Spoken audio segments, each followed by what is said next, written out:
What's good, y'all? Welcome to my review for this week's episode of Attack on Titan Season 3. Yo, this episode, once again, fucking phenomenal. Attack on Titan with Studios. Y'all have keep giving me greatness after greatness after greatness after greatness after greatness. But, alas, this is also the end of the arc. Starting next week, it looks like Attack on Titan's going to go back to business as usual, which, I won't lie, I'm not that excited for it, just because this arc was so damn good that seeing Attack on Titan going back to what it usually is, Titans, I'm like, he can't keep up the same level of quality that has been killing it now. I hope so. I really hope so. I would love to be proven wrong. Hell, I want to be proven wrong that Attack on Titan either stays the same level of quality, or hell, even surpasses what we've gotten previously.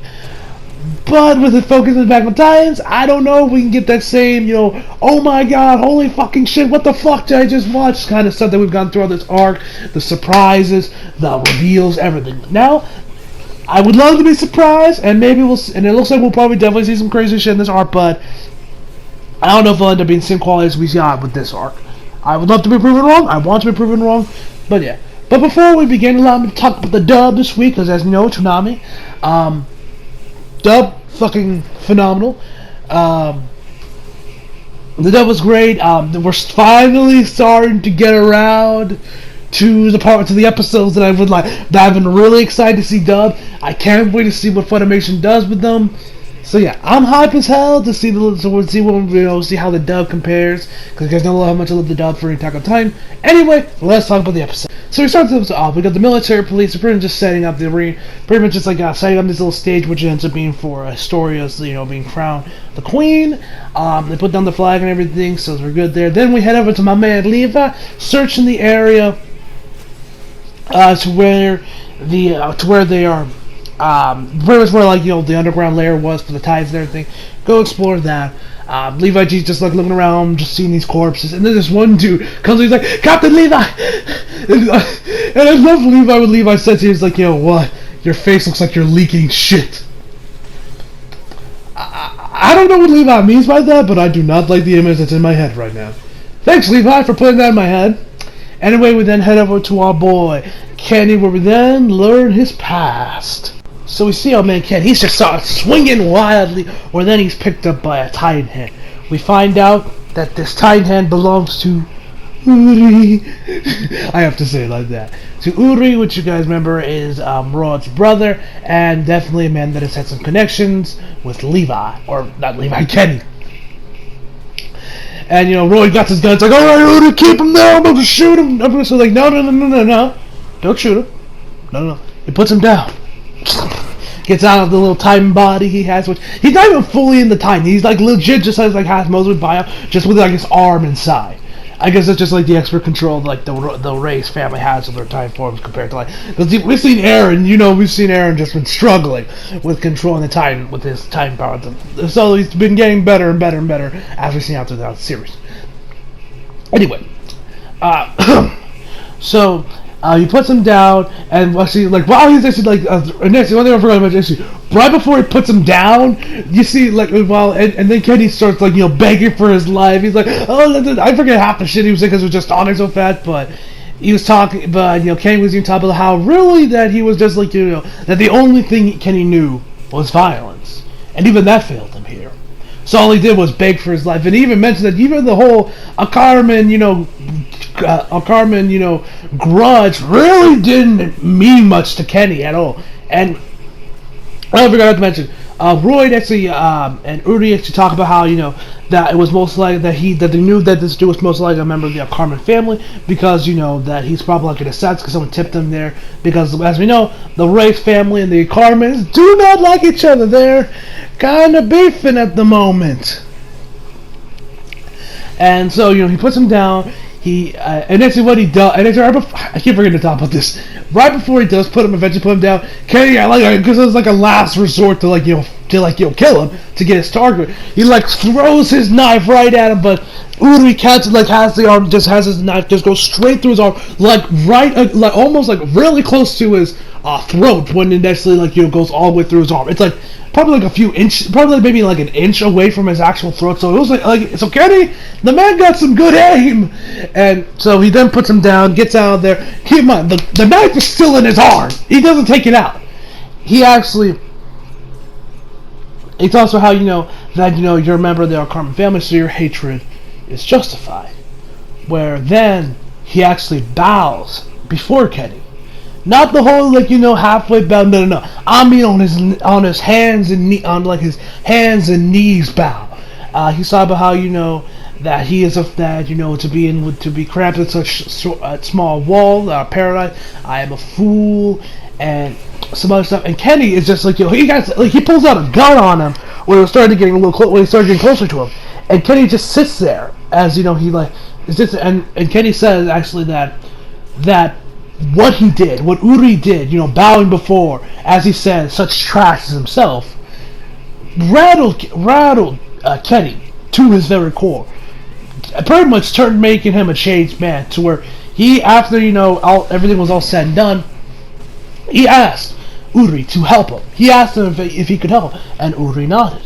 Which is then, and then he says at the next council meeting, he says that that the person that actually originally tipped him off, they gave him the target, the hit, he wasn't there anymore. It was just Kenny, and my man Kenny is legit while Calvin got his feet propped up against the table, just chilling.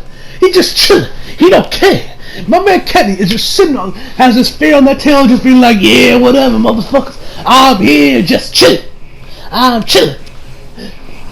But he, so now we've seen Kenny in like this little underground, like city. I think this is actually this underground, the same place where we find this, underground cavern where the Titans, where the Titans, where the race, turn the power over and of course, pass down the powers to the Titan. I think it's the same place, or it could be a little bit different, because it looks like it's about the same place where it's underground and everything.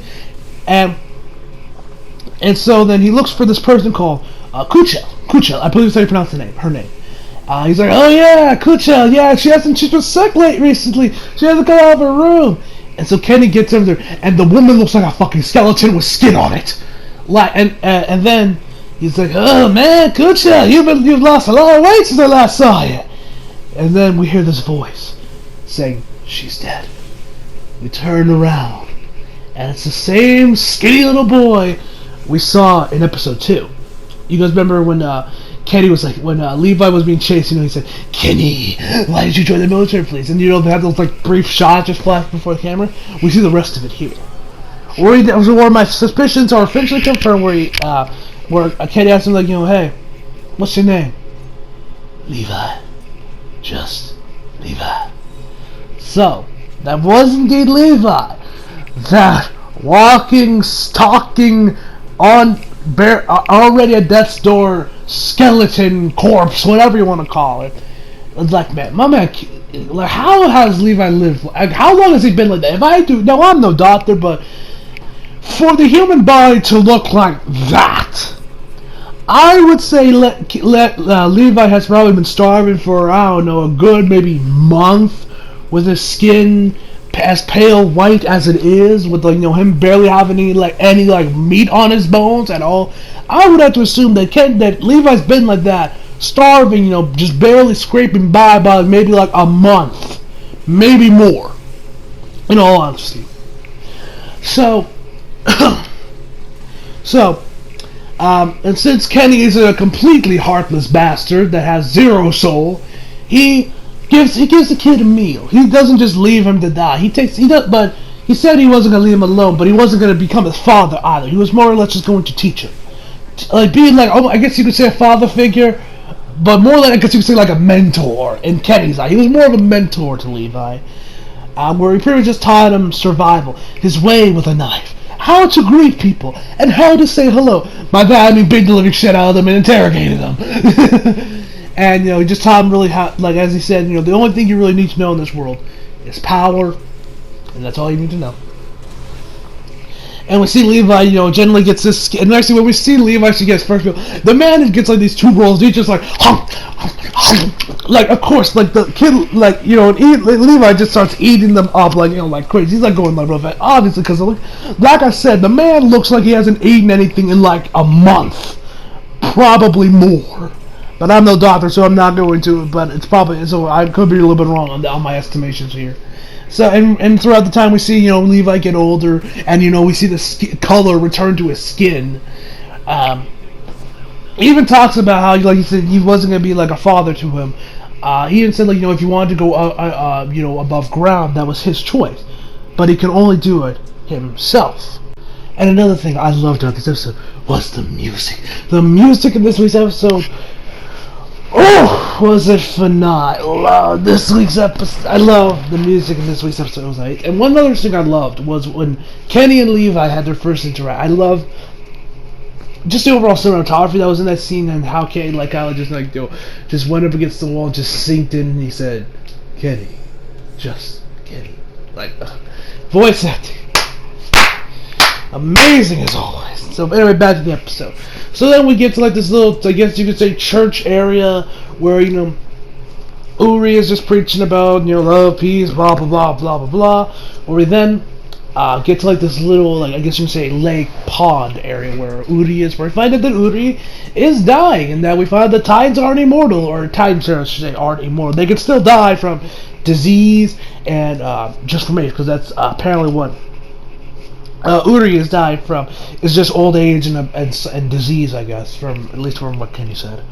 They kind of have like just in over time where he says, I'm going that I'm at the end of my line. I'm going, this power is going to get passed down through Royd's kids, and they even talk about how that Kenny believes in violence. But Uri always talks about, like, was it violence that made us become friends? No, it wasn't. They were actually pretty peaceful. That's how they became friends. But then Kenny Cowan was like, yeah, but if you didn't grab me with that that stupidly big hand of yours, I would have pumped your guts full of lead. He doesn't say that, but I felt like just quoting Home Alone because fucking why not? Anyway. And Kenny even talk about, like, how they never really agreed on, like, violence or peace, all that stuff. And so then we get to when Uri, of course, gets eaten, and Royd's daughter becomes, the next the newest royal, which takes up the throne. And then we get over to the military police where, Kenny is just like, alright, my name is Kenny. You may also know me as Kenny the Reaper. I'm sure y'all are pissed off about the military, about your new leader for this little squad of the military police is, is someone that isn't from the military. And actually the girl that I swear looks like Annie says, it doesn't matter to me. And he goes on about, it's been 2 years since the wall's been taken down. People have given up, care more about the land. We go to the military, go up in the ranks, yada yada yada yada. What does it do? It doesn't matter to me at all. And I just love, like, Kenny just starts smiling, like a very Joker-esque smile. He's like, oh, don't worry, this squad is even legit. You know what we're here for, man? For a grand dream. So then we're back to where we were left off last week, where Levi found Kenny, and of course shows off that he has the Titan formula. It says that he actually slipped that out of Royd's bag under his nose, and he says, like, if I inject this, I'll become a Titan. Well, the dumb ones at least. And Levi asks him, like, you've had the time and the strength to inject it. Why haven't you? I didn't want to die. I wanted power. And he says that everybody had to have been drunk on something to keep going on. Whether it was women, actual drinking, worshipping God, friends, family, children. They all had to bid on something to keep on pushing. And so, and as you wonder, I forgot to mention actually, when Kenny was actually at the church, when we first saw Kenny at the church first time, he actually talked about what if someone else got the power? Could they get the same thing like even me? Kenny was really what happens if say I took the form, but of course now we know Kenny, if he did it wouldn't help him. He would just become one of those stuff. He'd just become your everyday average dumb Titan that Levi and Aaron and the rest of the crew take out just like that. So we then see our man Kenny. He starts coughing up blood. He's like, "Blah!" So we know the man's on death's door at this point. And Kenny and Levi knows. He's like, Kenny, tell me everything you know. Why did you leave me that day? Why? And of course, there was a day when we saw Kenny just leave Levi after Levi just beat the ever living shit out of this one guy for I don't know what reason. I don't know if he owed Kenny some money, or if it was just a job. I don't know, but whatever the case may be, Levi beat the living shit out of this guy. He asked him, and then Levi and Marvel and Kenny says, "It's because I'm not supposed to be someone's father." And then he coughs on Levi's face, coughs blood on Levi's face, which that couldn't have been pleasant. And then Kenny grabs the Titan serum, whatever you want to call it, and gives it to Levi. Just puts it on his chest. Or Levi grabs it. Or then Kenny dies. Man, why do you have to die? Man, he was one of my favorite. Kenny throughout this whole arc, and especially through this episode, he is honestly one of my favorite Attack on Titan characters. After this episode, I was already a fan of Kenny earlier on when we saw him, but now he's honestly probably my top 5 favorite Attack on Titan characters after this episode. Kenny was just so good. I loved Kenny. He was amazing. He was legendary. He was phenomenal. He was excellent. Oh, he was spectacular, amazing, and all the other synonyms you can think of that mean that he's awesome. Anyway, we then get to something a little bit more lighter tone. Where Astoria is then crowned the queen. And when she gets crowned, even everyone remembers when Historia said, let me deal the killing blow so I can unite everybody. Aaron was like, I didn't think she would actually deal the killing blow. So, everybody starts cheering, everything yeah, she's a true reader of the walls! Yeah, baby, let's celebrate! And we see that Historia actually took what Mikasa said to her 2 episodes back to heart. She's actually gonna do where she said, a couple weeks back, I didn't top of this in my review, where Mikasa told Historia when you become queen, that means you can punch Levi in the face. And so she starts power walking down this hall and gets looking for Levi, while Aaron and everyone starts huddling around her, and Aaron's trying to stop her, but oh come on, Historia, you don't need to do this. You don't need to. Mikasa was just joking, right? And she says, when you after you're done, tell him I dare you to hit me. I'm like, Mikasa. And then Jean comes in there. He's like, "Yeah, that's a spear." She's like, if I can't do this, how can I call myself queen? And then she finds Levi, and I was thinking "Oh, but sorry, ain't gonna do shit. She ain't gonna do shit. She's gonna be she's probably just turn the other way. She ain't gonna do shit to Levi because he's Levi and he's too awesome." But she just charges up, goes straight up DBZ up here, and she's ah! And then charges up the Levi and punches him in the arm. Probably did 0 damage, and everyone goes oh! That meme was super hot fire. Everyone's oh! That's what said to everyone. They were just losing their shit, and Levi just smiles and he says, "Thank you, all. Thank you." That was a nice little one. I think it's actually the first time we've ever seen Levi smile in the anime, anyway.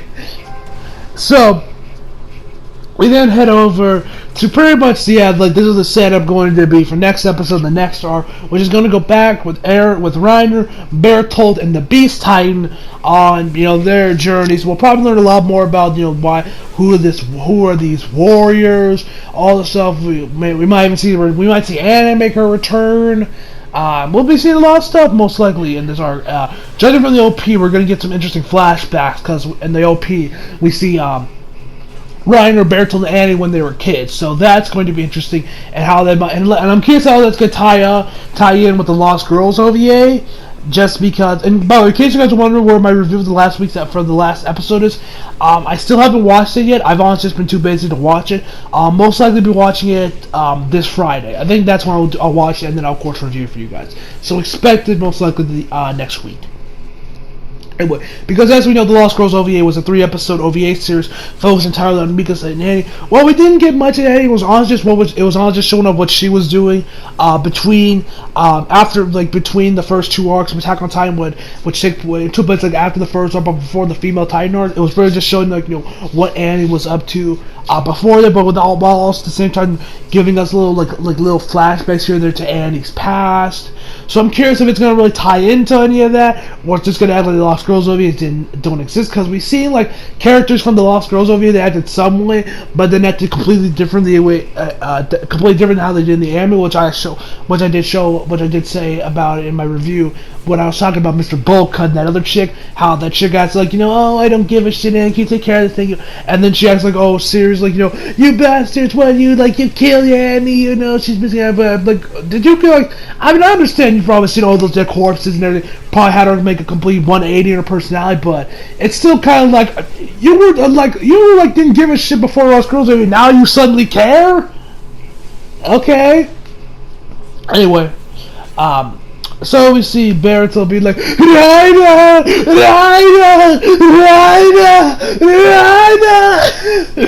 Reiner picks him up, and then we see the Beast Titan. He comes out of it, and we actually get a lot closer look at what the Beast Titan's, who the human behind the Beast Titan is. Now, you guys may remember I said that Aaron's father is going to be the Beast Titan. I know that's false because, as we know, Aaron ate him, so there's no way he is indeed the Beast Titan. But I won't lie, but like I said before, his Titan form looks suspiciously like the Beast Titan, just saying.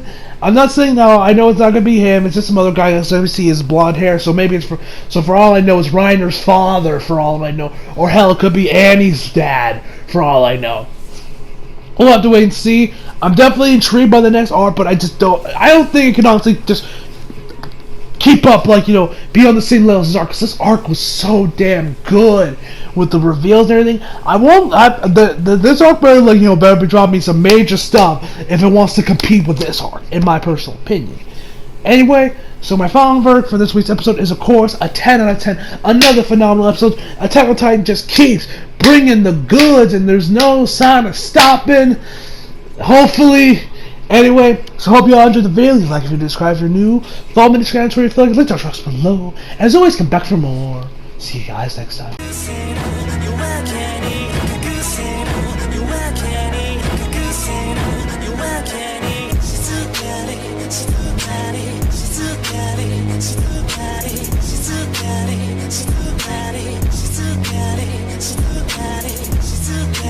She's